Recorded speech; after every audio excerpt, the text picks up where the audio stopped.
राज्य व्यवस्था के मूल अधिकार भाग से क्वेश्चन लेके आए हैं स्टूडेंट्स। यह CHSL के अलावा अन्य प्रतियोगी परीक्षा में मूल अधिकार से जो भी क्वेश्चंस आते हैं उनमें यह टेस्ट सीरीज सहायक सिद्ध होगी। इसलिए स्टूडेंट्स इन क्वेश्चनों को आप बार बार पढ़ें, समझें और हमारे चैनल को लाइक करें, सब्सक्राइब करें। तो इसी सीरीज में पहला क्वेश्चन स्टूडेंट्स, किस मौलिक अधिकार के तहत कानून की नजर में सभी लोग समान हैं? तो किस मूल अधिकार के तहत कानून की नजर में सभी व्यक्ति समान हैं? तो स्टूडेंट्स इसका उत्तर होगा समानता अधिकार, राइट टू इक्वलिटी, समानता का अधिकार। स्टूडेंट इस समानता के अधिकार की व्यवस्था संविधान के आर्टिकल 14 से आर्टिकल 80 तक व्यवस्था की गई है। संविधान के अनुच्छेद 14 से लेकर 18 तक इन 5 अनुच्छेदों में समानता की व्यवस्था की गई है। आर्टिकल 14 में कहा गया है विधि के समक्ष समता और विधियों का समान संरक्षण। विधि के समक्ष समता का अर्थ है कानून के तहत सभी बराबर हैं, कानून नजर में सभी बराबर हैं और कानून सर्वोच्च है, सभी विधि के अधीन है।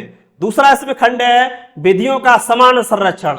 इसका अर्थ होता है कि समान परिस्थितियों में समान व्यवहार किया जाएगा। इस तरह से विधि के समक्ष समता ये ब्रिटेन से प्रणाली ली गई है और विधियों का समान संरक्षण ये USA से प्रणाली ली गई है।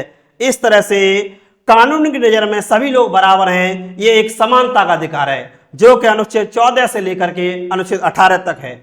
स्टूडेंट्स इसी में आर्टिकल 15 में कहा गया है धर्म, जाति, मूल वंश, लिंग और जन्म स्थान के आधार पर किसी प्रकार का कोई भेदभाव नहीं किया जाएगा। इसी तरह से स्टूडेंट्स आर्टिकल 16 में कहा गया है लोक नियोजन या अवसर की समता। लोक नियोजन या सरकारी नौकरी होती हैं उनमें सभी को समान अवसर दिया जाएगा। हालांकि कुछ वंचित वर्गों को इसमें रिप्रेजेंटेशन दिया जा सकता है, यानी आरक्षण दिया जा सकता है, जैसे OBC वर्ग को, SC वर्ग को, ST वर्ग को या EWS को आरक्षण दिया गया है। यह भारतीय संविधान के अनुच्छेद 16 से संबंधित है। इसी तरह से आर्टिकल 17 है, अनुच्छेद 17 में कहा गया है the end of untouchability. End of untouchability means अस्पृश्यता या छुआछूत का अंत। स्टूडेंट्स ये भारतीय समाज का एक कलंक था, ये बुराई थी, इसको भी अपराध घोषित कर दिया गया है, दंडनीय अपराध बताया गया है। इसी तरह से स्टूडेंट्स संविधान का 18 कहता है उपाधियों का अंत, यानी जो टाइटल्स होते हैं जो समाज में भेदभाव या बुराई न फैलाएं, तो इसलिए इस तरह की उपाधियों के अंत की व्यवस्था की गई है। स्टूडेंट्स अगला क्वेश्चन है निम्नलिखित में से किस परिस्थिति में भारत में स्वतंत्रता के मूल अधिकार को कम किया जा सकता है? तो स्वतंत्रता के मूल अधिकार को कम किया जा सकता है स्टूडेंट्स जब राष्ट्रीय आपातकाल लग जाता है। स्टूडेंट्स भारत में आपातकालिक व्यवस्था की गई है भाग 18 में। इसका अनुच्छेद है अनुच्छेद 352 से लेकर के 360 तक। स्टूडेंट्स भाग 18 में अनुच्छेद 352 से लेकर के 360 तक आपातकाल की व्यवस्था की गई है। इसमें से अनुच्छेद 352 के तहत राष्ट्रीय आपातकाल लगाया जाता है। ये राष्ट्रीय आपातकाल कब लगाया जाता है? युद्ध छिड़ जाए या कोई भाई आक्रमण हो जाए या सेना विद्रोह कर दे, इस तरह से राष्ट्रीय आपातकाल की उद्घोषणा राष्ट्रपति के द्वारा कैबिनेट की लिखित सिफारिश पर की जाती है। स्टूडेंट्स यह राष्ट्रीय आपातकाल इंडिया में तक 3 बार लगाया जा चुका है। सबसे पहले 1962 में चीन से युद्ध के समय लगाया गया, दूसरी बार 1971 लगाया गया, तीसरी बार 1975 में आंतरिक अशांति के आधार पर लगाया गया। स्टूडेंट्स पहले आर्टिकल 352 में एक आंतरिक अशांति शब्द था, लेकिन 44 अमेंडमेंट द्वारा आंतरिक अशांति शब्द हटा दिया गया और इसकी जगह सशस्त्र विद्रोह शब्द जोड़ दिया गया। साथ ही यह भी शर्त लगा दी गई कि राष्ट्रीय आपातकाल की उद्घोषणा कैबिनेट की लिखित सिफारिश पर ही की जा सकती है। इस तरह से भारतीय संविधान का भाग 18 अनुच्छेद 352 से 360 आपातकाल से संबंधित है। इस आपातकाल के समय मूल अधिकार खासकर स्वतंत्रता का अधिकार सीमित कर दिया जाता है। इसी तरह से स्टूडेंट्स अनुच्छेद 356 है, आर्टिकल 356 में व्यवस्था की गई है राष्ट्रपति शासन की। स्टूडेंट किसकी? राष्ट्रपति शासन की। ये राष्ट्रपति शासन लगाया जा सकता है आर्टिकल 356 के तहत। इसी तरह से स्टूडेंट्स अनुच्छेद 360 में वित्तीय आपातकाल की व्यवस्था की गई है। स्टूडेंट्स भारत में अब तक वित्तीय आपातकाल नहीं लगाया गया है। इस तरह से स्वतंत्रता कब सीमित कर दी जाती है? आपातकाल के समय। स्टूडेंट्स अगला क्वेश्चन है, संपूर्ण भारत के भूमध्य में मुक्त रूप से आवागमन करने का अधिकार किस अनुच्छेद में है? तो स्टूडेंट्स संपूर्ण भारत में आ जा सकते हैं, निवास कर सकते हैं। तो इस तरह से आप पढ़ते हैं आर्टिकल 19। आर्टिकल 19 में कई खंड हैं। इस तरह से article 19 1A 1B 1C 1D 1E F G, इस तरह से इसमें अब 6 स्वतंत्रता हैं। इन 6 स्वतंत्रताओं के बारे में आर्टिकल 19 के खंड में व्यवस्था की गई है। स्टूडेंट 19 1A में कहा गया है विचार अभिव्यक्ति की स्वतंत्रता। क्या है? आर्टिकल 19 क्लॉज 1A में विचार अभिव्यक्ति की स्वतंत्रता, यानी आप क्या कर सकते हैं? विचार अभिव्यक्त कर सकते हैं। ये आर्टिकल 19 खंड ए में है। इसी तरह से 19 के खंड बी में है कि हम सभा या सम्मेलन कर सकते हैं, लेकिन सभा या सम्मेलन शांतिपूर्ण तरीके साधन से होना चाहिए।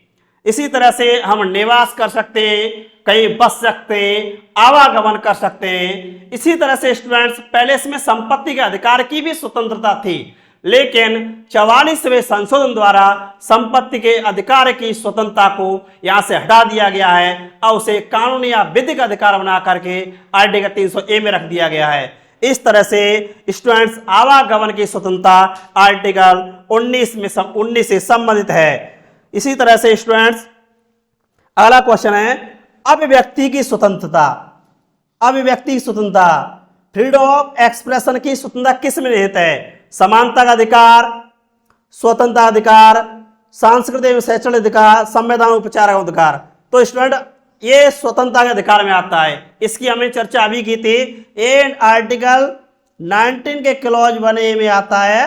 19 क्लॉज 1A में है विचार और अभिव्यक्ति की स्वतंत्रता। हम विचार अभिव्यक्त कर सकते हैं, लेकिन अनुच्छेद 19 के खंड 2, 3, 4 के आगे इनके तहत कुछ इस पर प्रतिबंध लगाए गए हैं, यदि ये लोक व्यवस्था या राष्ट्र की एकता अखंडता के खिलाफ हो। इस तरह से स्टूडेंट्स स्वतंत्रता सीमित होनी चाहिए, असीमित नहीं, क्योंकि देश की एकता अखंडता की रक्षा करना और लोक व्यवस्था की रक्षा करना भी आवश्यक होता है। इस तरह से अभिव्यक्ति की स्वतंत्रता एक स्वतंत्रता का अधिकार है। स्टूडेंट स्वतंत्रता का अधिकार अनुच्छेद 19 से लेकर के अनुच्छेद 22 में है। अनुच्छेद 19 में कहा गया विचार अभिव्यक्ति की आजादी कही गई है। इसी तरह से आर्टिकल 20 में है अपराधों के दोष सिद्ध के संबंध में संरक्षण। इसी तरह से स्टूडेंट्स आर्टिकल 21 में कहा गया है लाइफ एंड पर्सनल लिबर्टी, जीवन और व्यक्तिगत स्वतंत्रता। इस तरह से प्राण और देह के स्वतंत्रता अनुच्छेद 21 से संबंधित है। स्टूडेंट्स इसी में कुछ अन्य स्वतंत्रताएं जैसे विदेश जाने की स्वतंत्रता, शुद्ध पर्यावरण में रहने की स्वतंत्रता, शुद्ध पेयजल पीने की स्वतंत्रता, इसी तरह से इसमें अन्य स्वतंत्रताएं शामिल हैं। स्टूडेंट्स इसी में जीवन साथी के चयन करने का अधिकार भी शामिल है, अर्थात लड़का अथवा लड़की वयस्क हो जाते हैं तो अपने लाइफ पार्टनर का भी चयन कर सकते हैं। ये भी आर्टिकल 21 से संबंधित है। इसी तरह से स्टूडेंट आर्टिकल 22 में है गिरफ्तारी और निरोध में संरक्षण। स्टूडेंट्स हमारी गिरफ्तारी कर ली जाती है या किसी की गिरफ्तारी कर ली जाती है तो उसके लिए कुछ प्रोटेक्शन दिया गया है कि वह अपनी पसंद का वकील कर सकता है, उसे परामर्श ले सकता है। तो इसी तरह से स्टूडेंट ये स्वतंत्रता का अधिकार अनुच्छेद 19 से लेकर के अनुच्छेद 22 तक दिया गया है।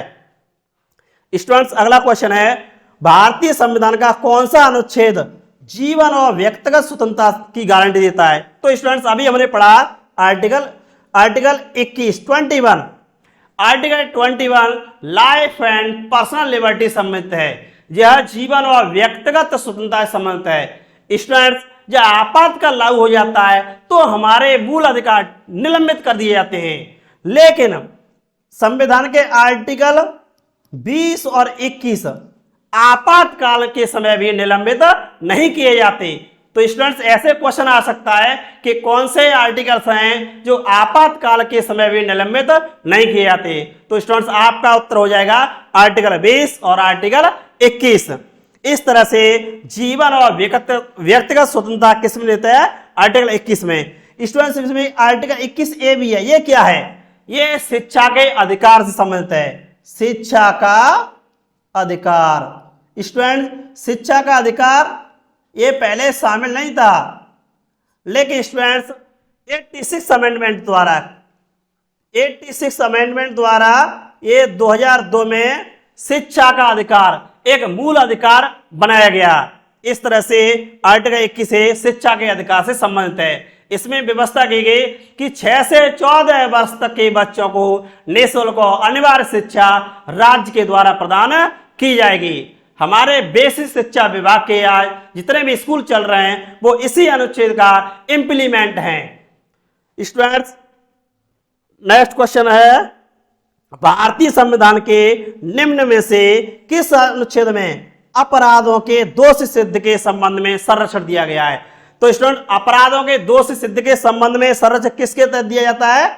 आर्टिकल 20। आर्टिकल 20 के तहत अपराधों के दोष सिद्ध के संबंध में संरक्षण दिया जाता है।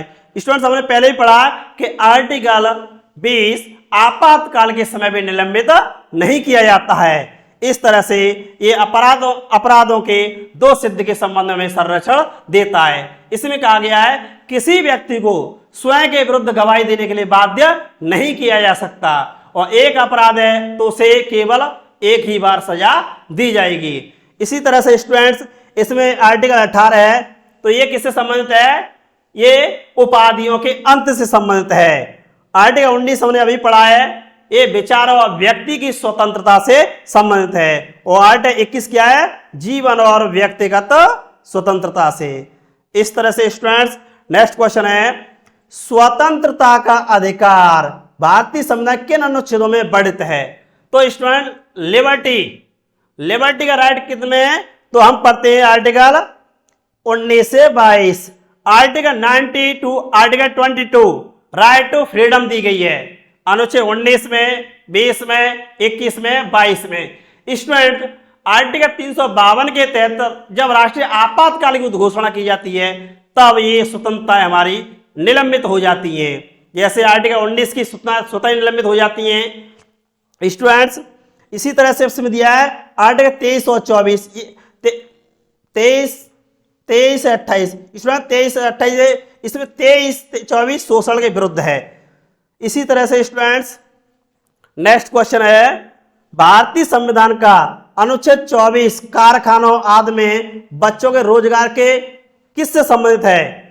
तो स्टूडेंट्स आर्टिकल 23 और 24 शोषण के विरुद्ध अधिकार से संबंधित है। ये हमारे मूल अधिकार हैं। स्टूडेंट्स क्या ये हमारे मूल अधिकार हैं। आर्टिकल 23 कहता है मानव के दुर्व्यापार और बलात्संग का प्रतिषेध, यानी मनुष्य की खरीद बिक्री नहीं की जा सकती, मनुष्य को खरीदा बेचा नहीं जा सकता, न उसे जबरदस्ती कार्य कराया जा सकता है, न उसे बेगारी कराई जा सकती है। इस तरह से स्टूडेंट्स हमको लिबर्टी दी गई है शोषण के खिलाफ, हमारा शोषण नहीं किया जा सकता।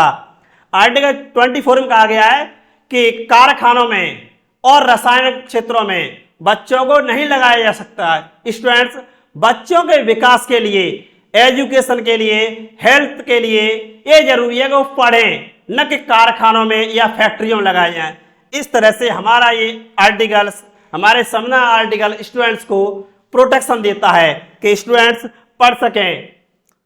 नेक्स्ट क्वेश्चन है स्टूडेंट्स, किसी भी पर संकट नियोजन के काम के लिए 14 वर्ष से कम बच्चों को निषेध भारतीय संविधान के किस अनुच्छेद में वर्णित है? तो स्टूडेंट्स आर्टिकल 24 है।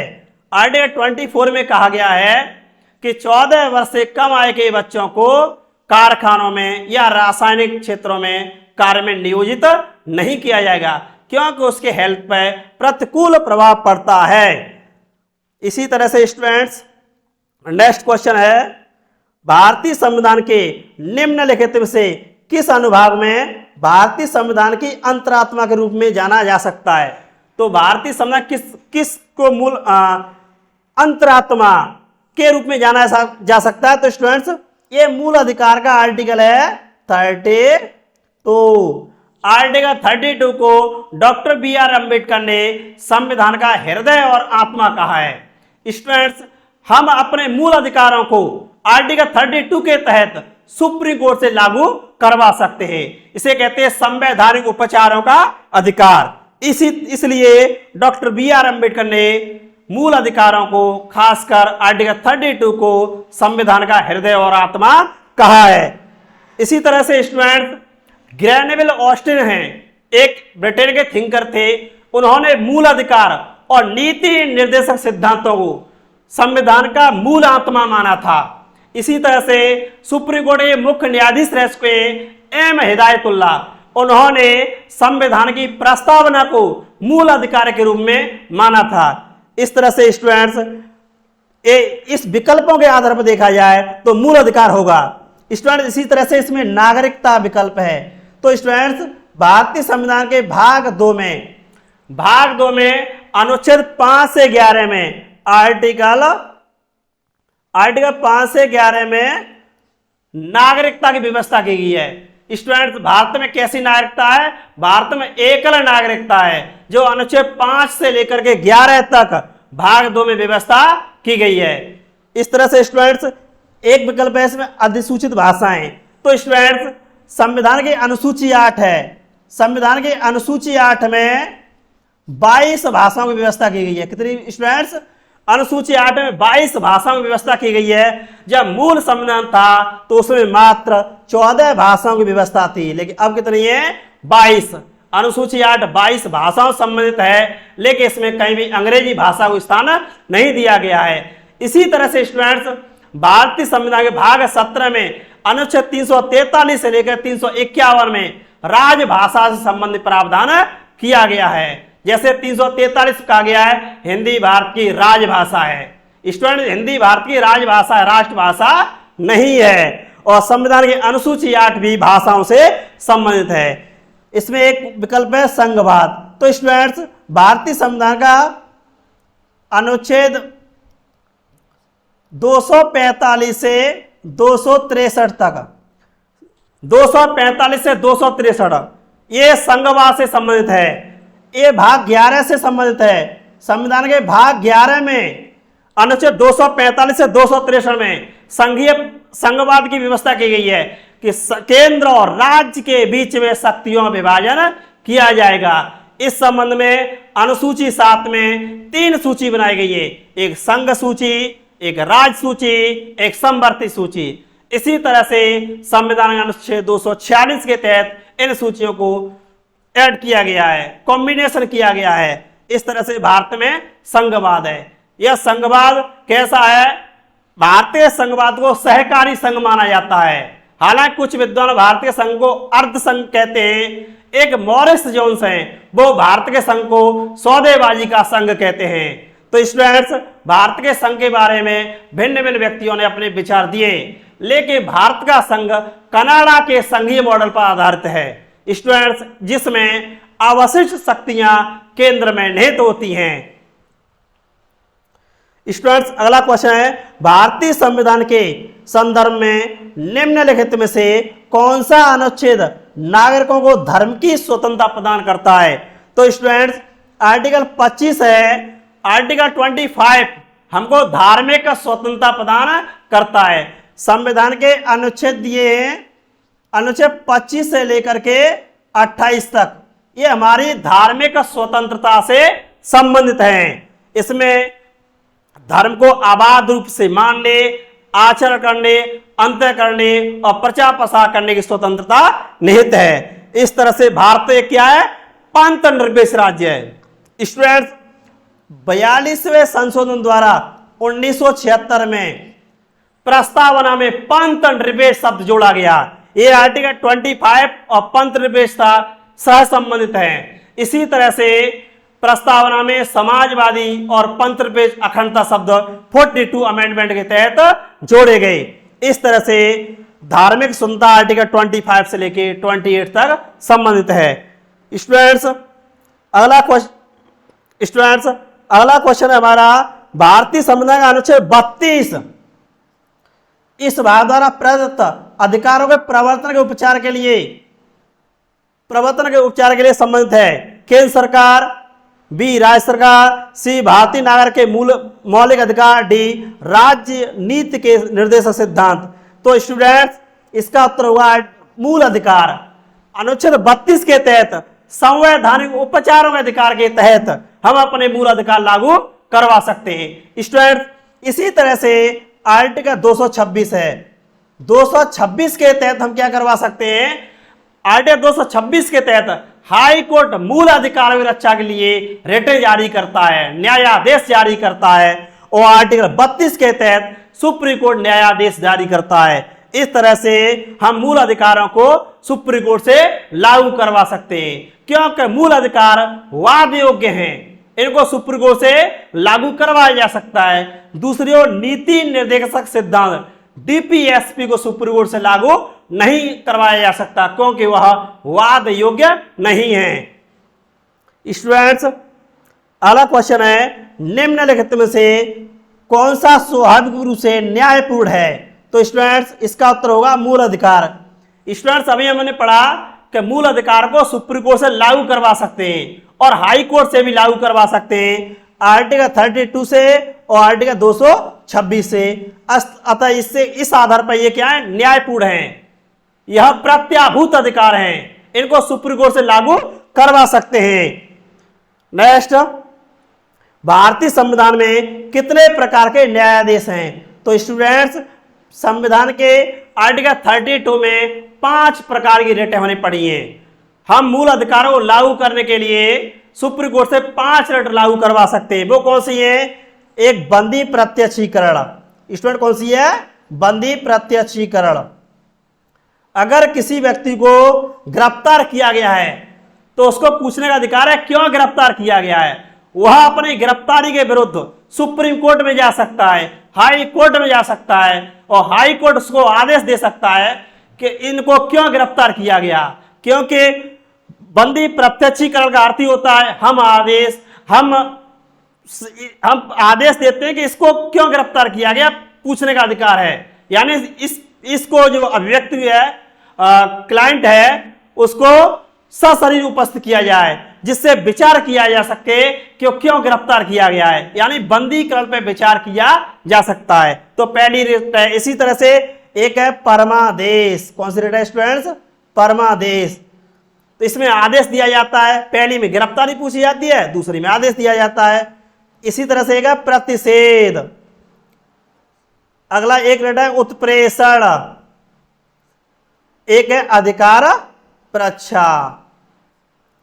इस तरह से इसमें कितनी स्टूडेंट न्यायाधीश हैं? 5। बंदी प्रत्यक्षीकरण, परमादेश, प्रतिषेध, उत्प्रेषण और अधिकार प्रच्छा। स्टूडेंट्स अगला क्वेश्चन है, भारतीय संविधान का भाग IVA यानी चौथे का ए कितने मूल कर्तव्यों से संबंधित है? तो स्टूडेंट संविधान में कितने मूल कर्तव्य इस समय? 11। स्टूडेंट 11 मूल कर्तव्य हैं। स्टूडेंट्स 42वें संविधान संशोधन द्वारा 1976 में 10 मूल कर्तव्य जोड़े गए। कितने? 10 जोड़े गए थे। ये स्वर्ण सिंह समिति की सिफारिश पर, सरदार स्वर्ण सिंह समिति की सिफारिश पर जोड़े गए थे।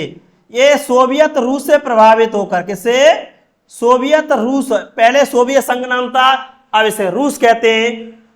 सरदार स्वर्ण सिंह समिति की सिफारिश पर सोवियत संघ रूस से प्रभावित होकर के 42वें संशोधन द्वारा 10 मूल कर्तव्य जोड़े गए। लेकिन स्टूडेंट्स 86वें संशोधन द्वारा 11वां जोड़ा गया। कौन सा? ये 6 से 14 वर्ष, 6 से 14 वर्ष तक के बच्चों की शिक्षा से संबंधित है। इस प्रकार वर्तमान में संविधान में कितने मूल कर्तव्य हैं? 11।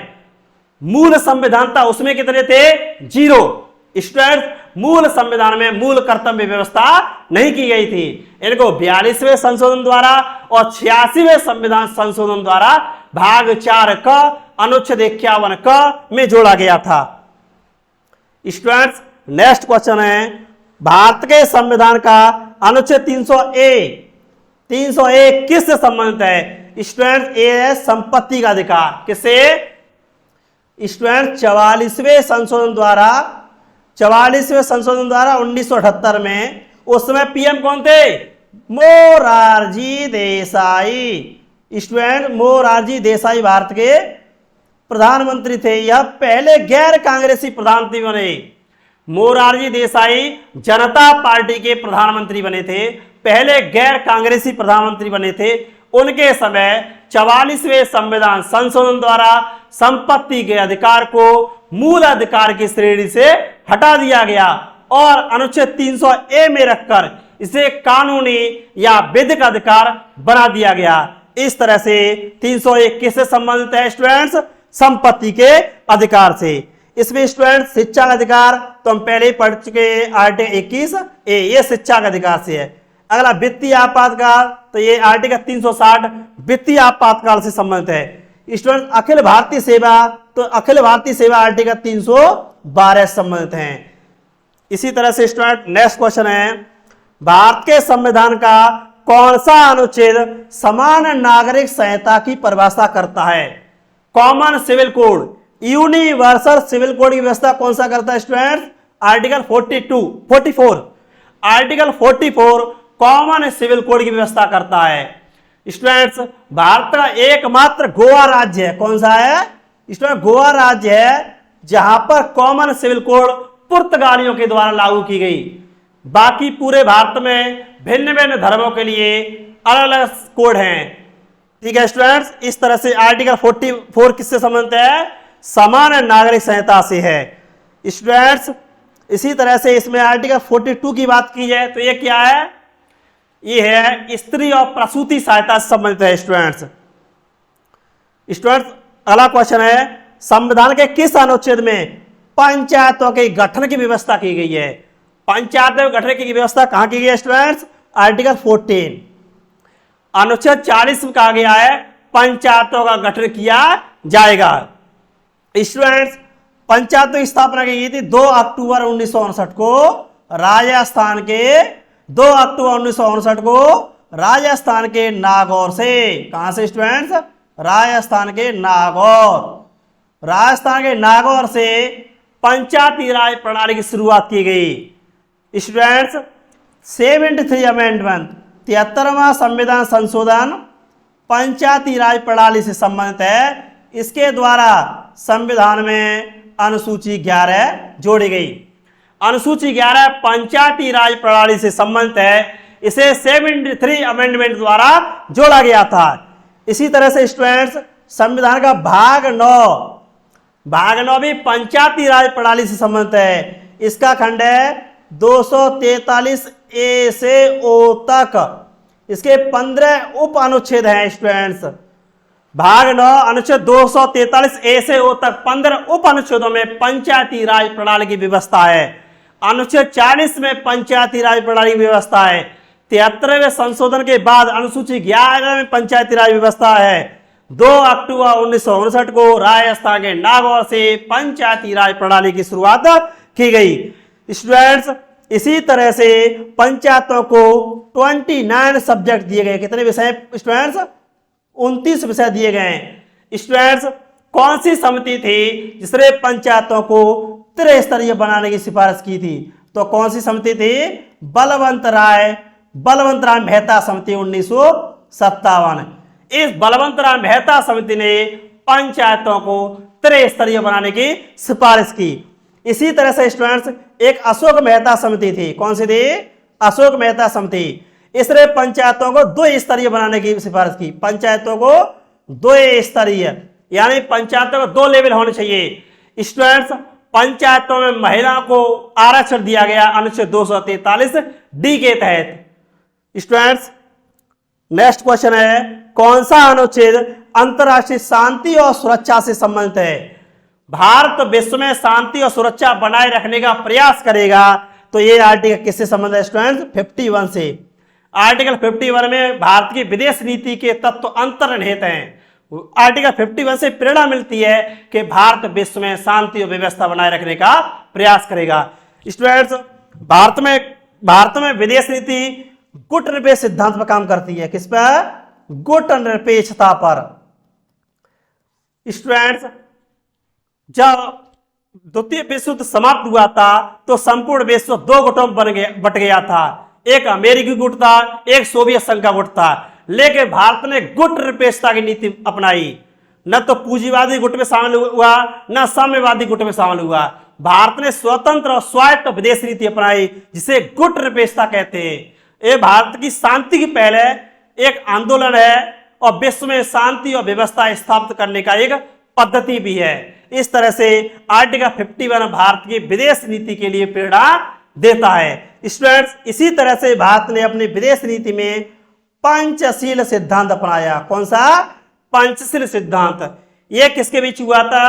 यह भारत और चीन के बीच 1954 में पंचशील समझौता हुआ। भविष्य में जितने भी देश थे उनके लिए भारत ने पंचशील की नीति अपनाई। इस तरह से आर्टिकल 51 भारत की विदेश नीति से जुड़ा हुआ है। इसमें गुट निरपेक्षता और पंचशील सिद्धांत अंतर्निहित पाए जाते हैं। इस तरह से भारत विश्व में शांति और व्यवस्था बनाए रखने का प्रयास करेगा। धन्यवाद स्टूडेंट्स। आप प्रयास करना है, इस वीडियो बार बार पढ़ना, सुनना, क्वेश्चन रिवीजन करना। आपको इससे काफी सहायता मिलेगी। इस चैनल को लाइक करना, कमेंट करना, सब्सक्राइब करना। धन्यवाद।